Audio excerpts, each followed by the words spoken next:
The streets around Siem Reap are a hive of activity. The place never seems to shut down.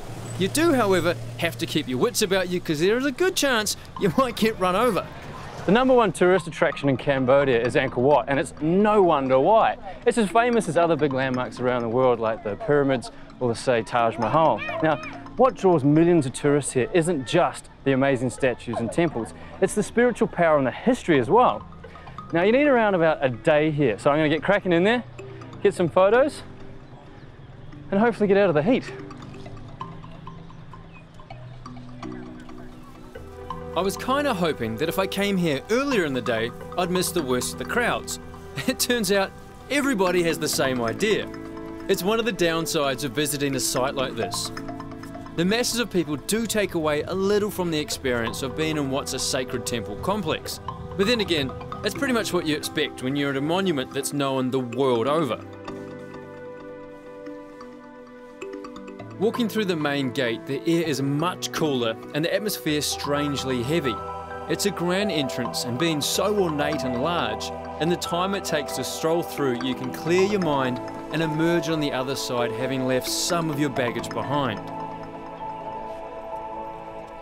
Entering into the vast complex, it felt as though the city chaos of Siem Reap was a million miles away. I can only imagine that when this place was in its heyday, there would have been hundreds of thousands of people passing through these gates each day. And while there are loads of tourists in here now, it's believed up to 1 million people occupied Angkor Wat City when it was at its prime.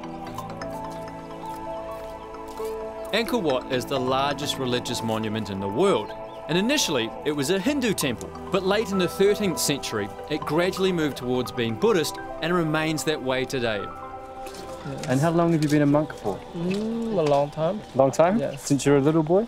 Yes, maybe. Yeah? Yes. The system of education in Cambodia depend. Some part depend on the pagoda. Okay. Because some family live in bad condition, mean that our family cannot support ourselves to continue our study. So when we become a monk, we have a lot of time to study. Yes. More time to go. Yeah, yes. Especially we cannot mean that we not spend a lot of money to pay our study. That's fantastic. Yeah. Thank you for your time. Yes, thank you. Thank you very much. Goodbye. Nice to meet you. Yes. Bye-bye. Good luck. Bye, guys. Yes.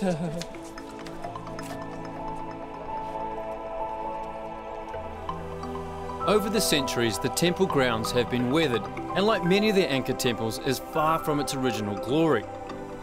While it has always been in use, after the 16th century the temple was largely neglected.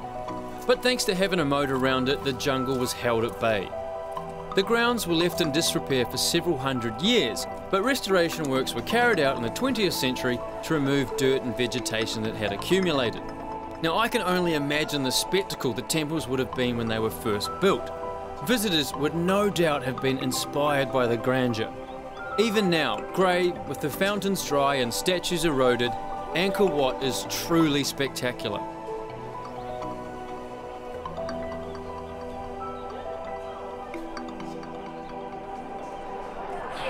I can't get over how amazing this place is. Everywhere you look, there is some kind of detail. If you look over here, the base of this column, you've got a relief that's been carved in. You come up the column, it's all been carved underneath. If you come across this side, you pan up, you'll see there's red, and it's just been stenciled, and it's the same when you come down this column.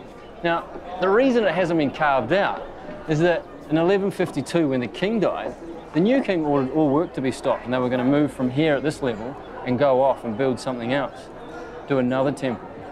Can you imagine being one of those artists, one of those people here carving this column? You come to work the next day and he's told, no, we're off over there now, we're doing something else. It kind of blows me away, that's crazy. But then when you take in the grand scale of the whole city at the time, what's 2 columns? It doesn't really matter. Inside the temple, there are families that make simple crafts they sell to tourists. The couple of dollars I spent on buying a friendship band from these guys might not be much to me, but here it will be enough for a meal. Plus, I was given a prayer to help protect me from bad fortune. Let's hope it works better than back in Thailand, where a dog attacked me soon after I was blessed. Thank you. Put it in the box.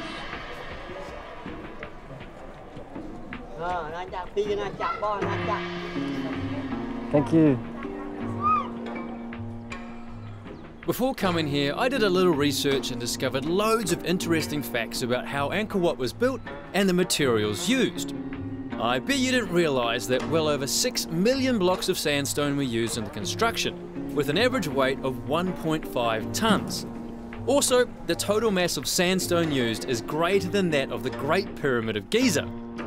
Another amazing thing is that the city of Angkor, which they believe had a population of around 1 million, occupied an area much larger than present-day Paris.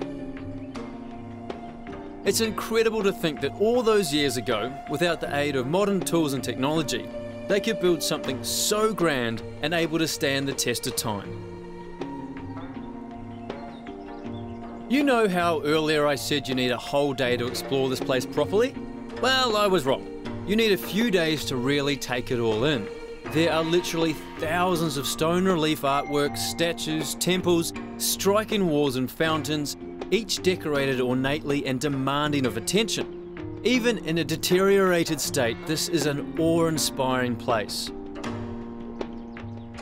As the sun began to set and the crowds gradually made their way to the exits, the temple took on a whole new personality. The orange glow and smoky haze made for a moody atmosphere, and as the grounds became quieter, I took my last few photos before spending 10 minutes just looking out at the view below. I can now tick this off my bucket list of dream destinations. It was everything I had expected and so much more.